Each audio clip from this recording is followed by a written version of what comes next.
Hello friends, welcome to your channel Take a Step.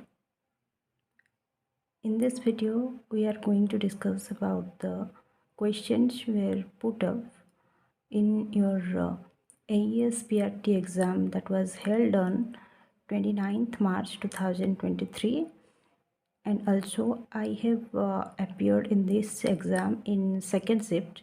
So in this video, we are going to discuss the questions that were put in that shift कर लेंगे। तो पहले देखते हैं हिंदी से कौन से क्वेश्चन आए थे। तो पहले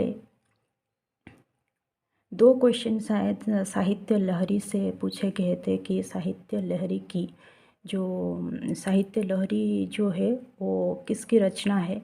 तो वो मैं जितनी जान सकती हूँ तो वो सूरदास जी की रचना है। और शायद एक और क्वेश्चन आया था कि कौन सी भाषा में वो रचना है। तो I am not confirm about it, but इस तरह के क्वेश्चन शायद कुछ पुटअप किए गए थे और उसकी आंसर शायद ब्रज भाषा होगी या फिर वैसा।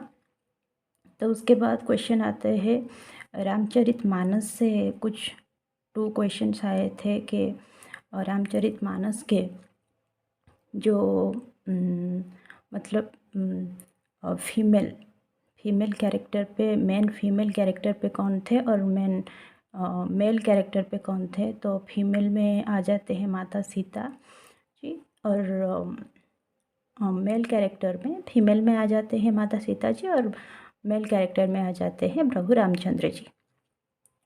ओके, उसके बाद आता है कि एक लोकोक्तियाँ आया था कि अपना हाथ जगन्नाथ। तो इस लोकोक्तियाँ का अर्थ क्या है। तो अगर हम देखते हैं तो इसका दो मतलब आ सकता है। एक तो स्वयं का कार्य स्वयं हमको करना चाहिए, वो अच्छा होता है। और एक भी और हो सकता है कि परिश्रम में अनंत शक्ति होती है। तो ये शायद ऑप्शन में था कि परिश्रम में अनंत शक्ति होती है। अच्छा, तो उसके बाद शब्द के प्रकार से भी क्वेश्चन आया था। मुझे ठीक से याद नहीं आ रहा कि किस प्रकार से उद्गम या उद्भव से पूछा गया था कि शब्द के प्रकार कौन से हैं। लेकिन मैं जो आंसर मतलब टिक की हूँ तो वो है 4। तो इसके बारे में मुझे अगर आपको भी पता है इस क्वेश्चन के बारे में तो आप कमेंट सेक्शन में हमें बता सकते हैं। ओके, उसके बाद और एक क्वेश्चन आया था कौन से शब्द मतलब कुछ अर्थ को नहीं प्रकट करता। तो वैसे भी कुछ क्वेश्चन था।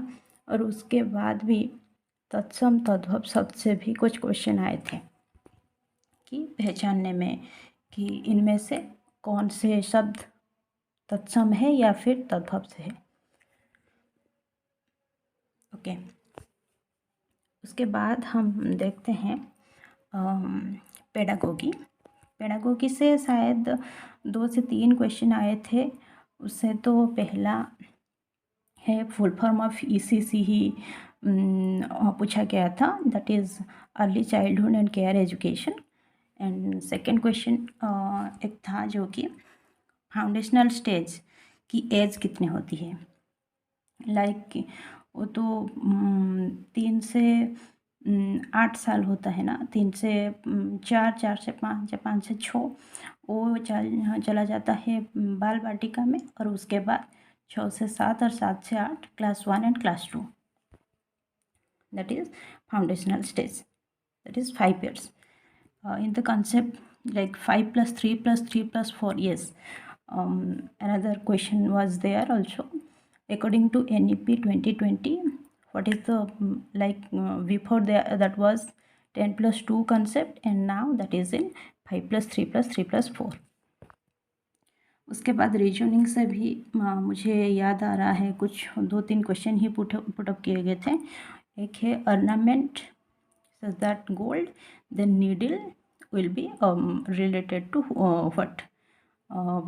तो उसके आंसर में मैं जो मैं लगा के आई हूँ तो वो लगाई हूँ कि वो जो है ना स्टील, उसके बाद लेटर से भी कुछ क्वेश्चन आया था। एक ही क्वेश्चन आया था M N V related to this and that will be related to what. अच्छा, देन सीटिंग अरेंजमेंट से भी क्वेश्चन आए थे। एक रो में बैठे हैं तो मिडिल में कौन बैठेगा, तो इसी ये करके। उसके बाद हम आते हैं करंट अफेयर्स एंड जीके। छोटे हैं तो इसके बारे में बात कर लेते हैं। करंट अफेयर्स एंड जीके में कुछ डैम से क्वेश्चन आया था एंड सेकंड में एजुकेशनल चैनल लाइक दूरदर्शन करके कुछ आया था, that will be like Gyan Darshan या something else. And also there was a question from Sendai framework project. What's मतलब सेंडाई फ्रेमवर्क प्रोजेक्ट जो है उसको कौन से स्टेट पहले लागू किया था। तो मैं इसको गूगल किया जब, तो मुझे ऐसा आंसर लगा कि बिहार जो है वो पहले इसको लागू किया था। तो इसके बारे में भी आपको अगर कुछ आप कंफर्म है तो मुझे बता सकते हैं कमेंट सेक्शन में। उसके बाद come to the subject science. Science से तो भर के ही क्वेश्चन पूछे गए थे, लाइक 15 to 20 या फिर more than 20 we can say. Science से जो पहला क्वेश्चन आया था तो वो इसी के बारे में था कि silica gel used for which purpose. तो सिलिका जेल जो यूज़ होता है तो उसके पर्पज़ तो ये होता है कि जो कोई भी मटेरियल में या किसी भी चीज़ में हम अगर सिलिका जेल को यूज़ करते हैं तो इसकी मेन पर्पज़ यही होता है कि हम इसके अंदर से जो वाटर मॉलिक्यूल्स जो होते हैं वो उसको ऑब्जर्व कर लेता है। अच्छा, उसके बाद मलेरिया जो है वो प्रोटोजोआ, उसको ऑप्शन ही प्रोटोजोआ आएगा। तो इसके बारे में भी कुछ क्वेश्चन था। Then come to third question, that was हाँ, this question was like that कि डिजीज़ इन्फेक्टेड टू अदर्स। मतलब 4 ऑप्शन दिए गए थे, हर ऑप्शन में 2 numbers of options were there. मतलब कौन 2 diseases get infected to others. तो there was options like cholera, whooping cough, anaemia, sickle cell disease, TB. तो कोलेरा तो जो कोलेरा जो डिजीज़ है वो एक्चुअली वो भी इन्फेक्ट होता है, इन्फेक्ट कर लेता है। that means cholera infect to other persons when the other person come in contact with the contaminated water. Then whooping cough, also from the name we are recognizing that also it infected to other persons, because when the infected person, that means the person having whooping cough, when he sneezes or coughs, then the water droplets if insert to the other person who is nearer to the infected person, then the normal person can affect with that. And then come to anemia, sickle cell disease. So that is a genetical transmitted disease, you can say. If anyone's father मतलब parents को अगर ये disease है तो उनके बच्चे तक ये डिजीज़ जा सकते हैं। Okay, then TB also have, we can say that it is a kind of infected disease. It can transmit from a person to another, because ये भी जो है लंग्स को अफेक्ट करता है। मतलब ये भी जो है जब कोई नॉर्मल पर्सन आके ये इन्फेक्टेड लोग के पास बैठते हैं तो उनको भी इन्फेक्ट कर लेते हैं।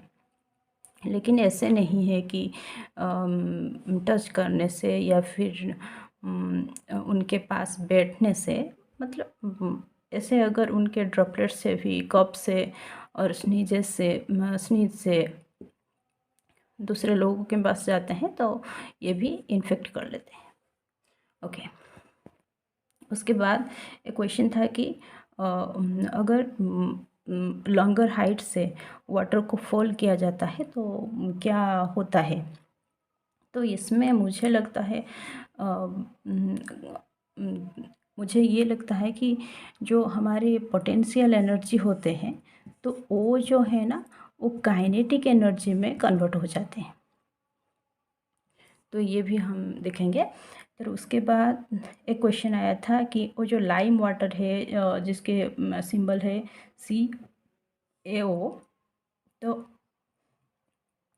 वो जब कार्बन डाइऑक्साइड के साथ रिएक्शन करता है तो वो क्या फॉर्म करता है, that is calcium carbonate. Then there was certain the name and उसको बताया गया था कि उसको इंक्रीजिंग ऑर्डर में बताइए, metallic property, non metallic property के आधार पे। उसके बाद क्वेश्चन था कि neutral gases, which neutral gases used in bulb.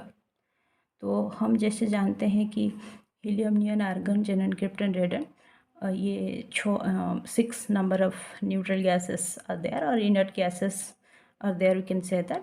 तो उनमें से जो 2 ऑप्शन थे तो वही हमारे न्यूट्रल गैसेस में चले जाएंगे। उनके बाद भी एक क्वेश्चन आया था कि अनफेयर जोड़ी को मतलब छांटिए, जैसे कि पोलियो है, पोलियो वायरस से होता है। तो वैसे वैसे ही कुछ एक्स्ट्रा 3 भी ऑप्शन दिए थे, उनमें से ही हमें पकड़ना था कि किस पेयर मतलब अनपेयर है, ठीक जोड़ी नहीं है। उसके बाद एक क्वेश्चन आया था कि cholesterol present in which substances, like there was desi ghee, sunflower, and then mustard oil. We know that in plant product we do not find any cholesterol, only in animal product we can find, so desi ghee will be the answer. तो उसके बाद हम देखते हैं कि एक question भी आया था कि डिस्कवर से 4 ऑप्शन दिए गए थे, उनमें से मार्कोनी थे, ग्राहम बेल थे और 2 ऑप्शन भी और थे कि इसको डिस्कवर और इन्वेंट मतलब कौन किए थे। तो मुझे ठीक से याद ही नहीं आ रहा है ये क्वेश्चन। अगर आप याद कर पा रहे हैं तो मुझे बताएंगे, that will be helpful for me. कर लेती हूँ। और उसके बाद एक और क्वेश्चन है जो साइंस से पूछे गए थे। वो क्वेश्चन ऐसे था कि अगर a person cannot see beyond 2 metre और 2 सेंटीमीटर ऐसे करके, तो उनको जो है उनके कितने पावर के स्पेक्टेकल उनसे चाहिए या फिर ऐसे करके।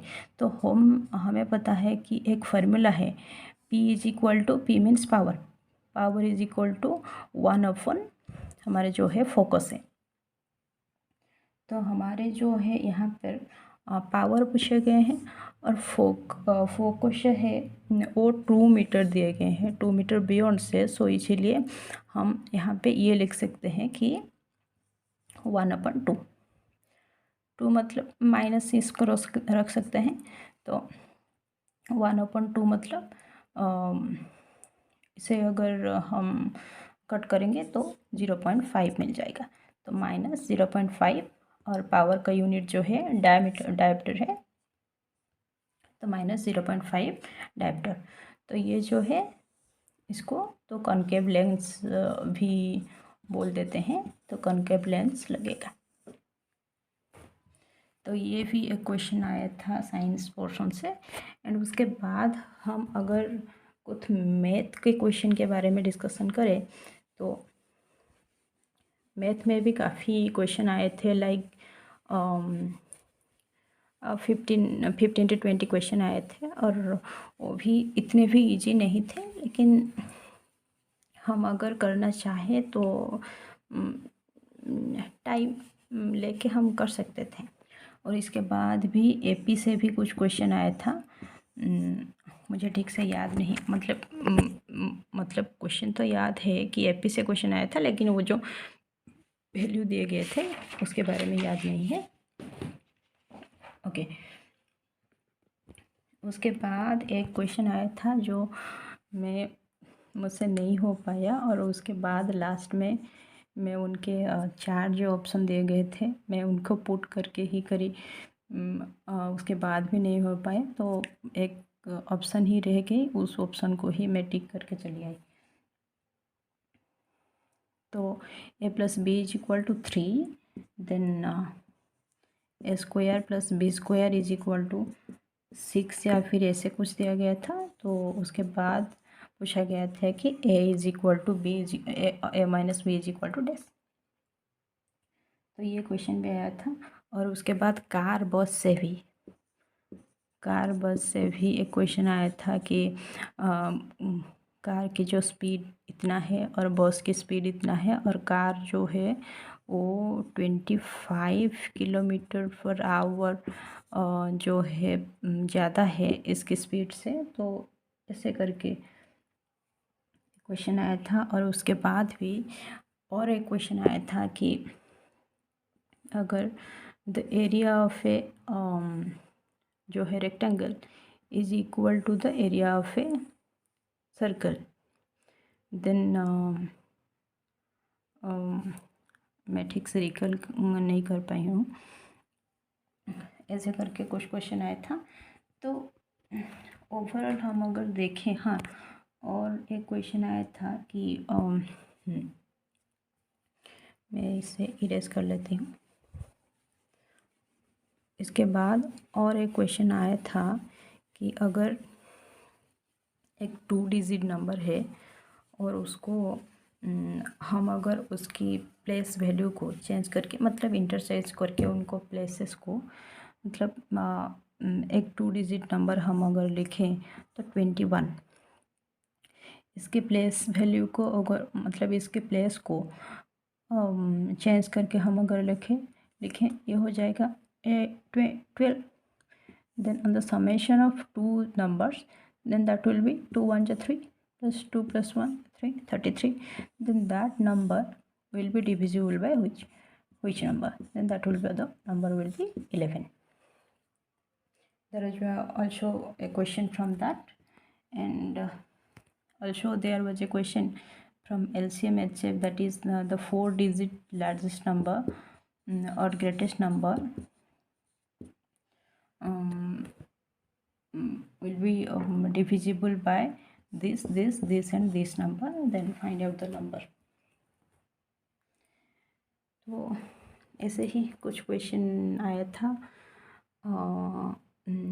मुझे तो और ज़्यादा याद ही नहीं है। अगर आपको भी और कुछ क्वेश्चन याद होंगे या फिर आप रिकल कर रहे होंगे, कर सकते हैं, तो आप कमेंट सेक्शन में हमें बता सकते हैं।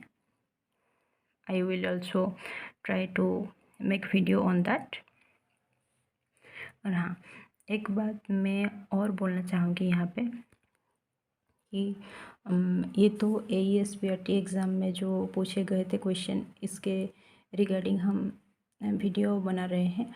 और इनके बाद I am also a aspirant in KVS-PRT exam, and also I was appeared in that exam.